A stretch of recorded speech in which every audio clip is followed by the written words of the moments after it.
रत्नागिरी जिल्ह्यात प्रथमच राज्य स्तरावरील आणि महाराष्ट्र शासन पुरस्कृत ग्रामीण कृषी आणि सहकार साहित्य संमेलन डॉक्टर तानाजीराव चोरगे शिक्षण संस्था मांडकी पालवण तालुका चिपळूण यांच्या क्रीडांगणावर दिनांक 13, 14 आणि 15 फेब्रुवारी 2026 रोजी आयोजित करण्यात येत आहे. रत्नागिरीतल्याच नव्हे तर कोकणातील सर्व साहित्यिकांना, त्यातल्या त्यात रत्नागिरी जिल्ह्यातल्या साहित्यिकांना, शेतकऱ्यांना आणि सहकारातील कार्यकर्त्यांना एक विचारांची मेजवानीच आहे. अशा प्रकारचे हे साहित्य संमेलन होणार आहे. महाराष्ट्रातून ग्रामीण कादंबरीकार, कथाकार, कवी, त्याचप्रमाणे सहकारामध्ये काम करणारे तज्ज्ञ आणि शेतीमध्ये काम करणारे सर्व तज्ज्ञ, शेतकरी यांचे विचार ऐकायला या 3 दिवसाला आपल्याला मिळणार आहेत. आपण सर्वांनी याचा फायदा घ्यावा आणि हे 3ही दिवस आपण या संमेलनामध्ये सहभागी व्हावं असे मी आव्हान आपल्या सगळ्यांना करत आहे. दिनांक 13 फेब्रुवारी रोजी दुपारी 3 वाजता संमेलनाचा ध्वजारोहण होईल. तो प्रकाशराव देशपांडे यांच्या हस्ते होईल. ग्रंथदिंडीची सुरुवात होईल. ती सुरुवात आमदार शेखरजी निकम यांच्या हस्ते होईल. त्यानंतर दिंडी क्रीडांगणावर आल्यानंतर पुस्तक प्रकाशनाचं उद्घाटन, हे पुस्तक ग्रंथालयाचं उद्घाटन हे माननीय बाबूरावजी बोथरे पाटील यांच्या हस्ते होईल. आणि त्यानंतर कवी कट्टा हा रत्नागिरी जिल्ह्यातील कवींच्यासाठी कविता वाचनाचा हा कार्यक्रम होणार आहे. हा 13 तारखेचा हा पूर्ण कार्यक्रम आपण बघण्यासाठी निश्चित यावं. कवी कट्टा याचे उद्घाटन आणि अध्यक्ष हे संजय चौधरी आहेत आणि तो कवी कट्टा आयोजित करणार आहेत.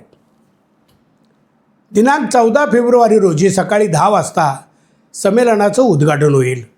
या उद्घाटनासाठी माननीय लोकनेते खासदार शरदजी पवार साहेब, माननीय उपमुख्यमंत्री एकनाथजी शिंदे साहेब, आपले पालकमंत्री ज्यांनी हे ग्रामीण साहित्य संमेलन आम्हाला भरवण्याची सूचना केली, सहकार्य केलं, ते माननीय नामदार उदयजी सामंत साहेब येणार आहेत.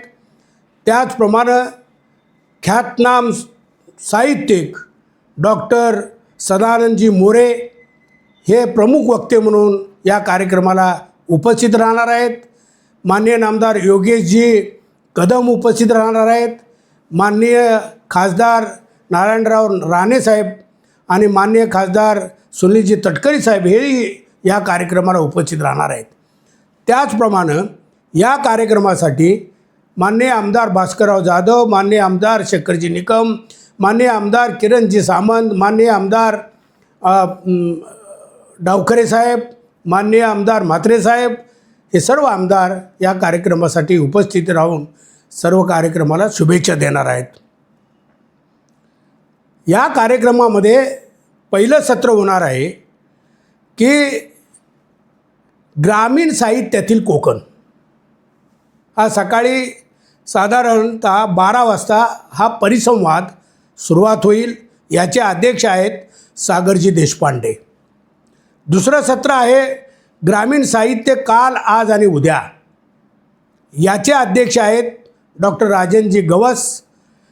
त्याचप्रमाणे ग्रामीण कथाकथन होणार आहे. अत्यंत चांगल्या कथा ग्रामीण कथाकार आहेत, त्यांच्या आपल्याला ऐकायला मिळतील. त्यामध्ये मुख्यत्वे करून आमचे अध्यक्ष आप्पासाहेब खोत आहेत. त्यांच्या अनेक ग्रामीण कथा महाराष्ट्रामध्ये गाजलेल्या आहेत. ते या सत्राचे अध्यक्ष आहेत. त्यानंतर सहकार साहित्य व सहकारातून समृद्धी यामध्ये आमचे प्रमोदजी कर्नाड हे जे महाराष्ट्र राज्य बँकेचे माजी व्यवस्थापकीय संचालक आहेत, तेही साहित्यिकी आहेत, ते या कार्यक्रमाचे अध्यक्ष आहेत. त्याचप्रमाणे या दिवसाचे शेवट हा कवी संमेलनाचा आहे. या कवी संमेलनाचा मध्ये संजय चौधरी हे अध्यक्ष आहेत आणि जवळजवळ 15 ते 20 कवी महाराष्ट्रातून या कवी संमेलनामध्ये भाग घेणार आहेत. दिनांक 15/2/26 रोजी कृषी साहित्य व शेती सुधारणा हे सत्र परिसंवाद आम्ही आयोजित केलेला आहे. यामध्ये प्रसिद्ध शेतीतज्ञ डॉक्टर बाळकृष्ण जमदग्नी हे याचे अध्यक्ष आहेत. त्याचबरोबर साखर आयुक्त माजी श्री शेखरजी गायकवाड, रावसाहेब पुजारी, जनार्दन कदम आणि कालिदास भुजबळ ही तज्ज्ञ मंडळी यामध्ये भाग घेणार आहेत. यामध्ये एक महत्त्वाचे सत्र आहे मुलाखत. महाराष्ट्र राज्याची जी मुख्य बँक आहे, महाराष्ट्र राज्य सहकारी बँक, त्याचे अध्यक्ष विद्याधरजी अनासकर यांची मुलाखत सहकारावरील यमाजी मालकर म्हणून सकाळचे माजी संपादक हे घेणार आहेत. त्यानंतर आत्ताच्या महाराष्ट्रामध्ये एक ज्वलंत प्रश्न जो आहे, भेडसावत आहे सर्वांना, तो म्हणजे आत्महत्या शेतकऱ्यांच्या. या शेतकऱ्यांच्या आत्महत्याबाबत एक परिसंवाद आम्ही आयोजित केलेला आहे. त्याचं नाव आहे आता आत्महत्या थांबवूया. या सत्राचे अध्यक्ष आहेत पद्मश्री पोपटराव पवारसाहेब.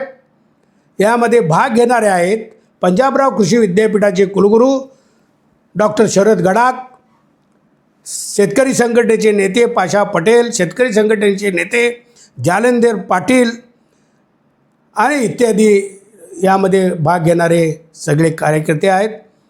त्याचप्रमाणे या कार्यक्रमाच्या शेवटी ज्या शेतकऱ्यांनी शेतीमध्ये आमूलाग्र बदल केला, लोकांना एक उदाहरण घालून दिलं की शेती कशी फायदेशीर आहे, त्यामध्ये महत्त्वाचे म्हणजे विलासराव शिंदे, संजय माने, जयकुमार गुंडे, योगेश खराडे, हरिश्चंद्र देसाई आणि अंकुश चोरमुले यांचा समावेश आहे.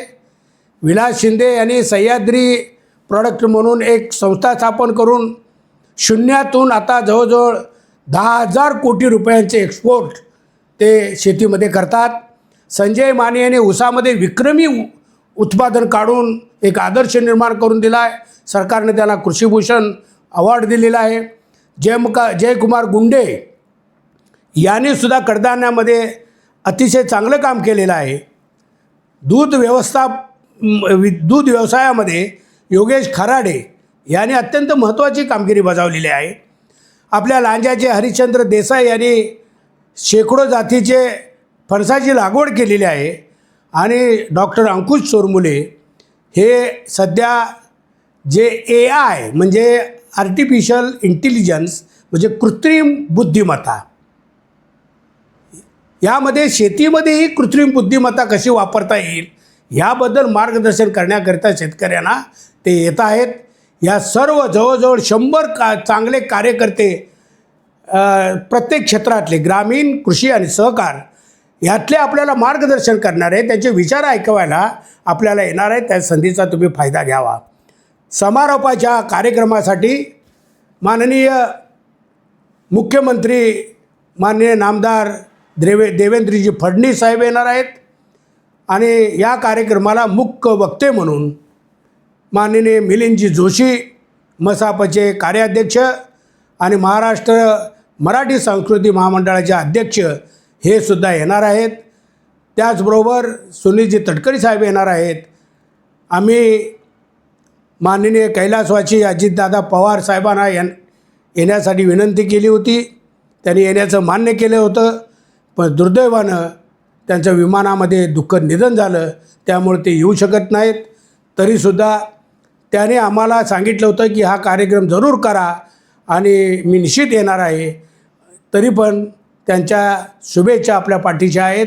म्हणून आपण सर्वांनी या कार्यक्रमात यावं आणि हे पहिलं वाहिलं रत्नागिरीतलं ग्रामीण कृषी आणि सहकार या विषयातील साहित्य सगळ्याच लोकांच्यापर्यंत पोहोचवण्यासाठी आपण सर्वांनी यामध्ये सहभागी व्हावं असे मी या ठिकाणी आपल्याला विनंती करतो.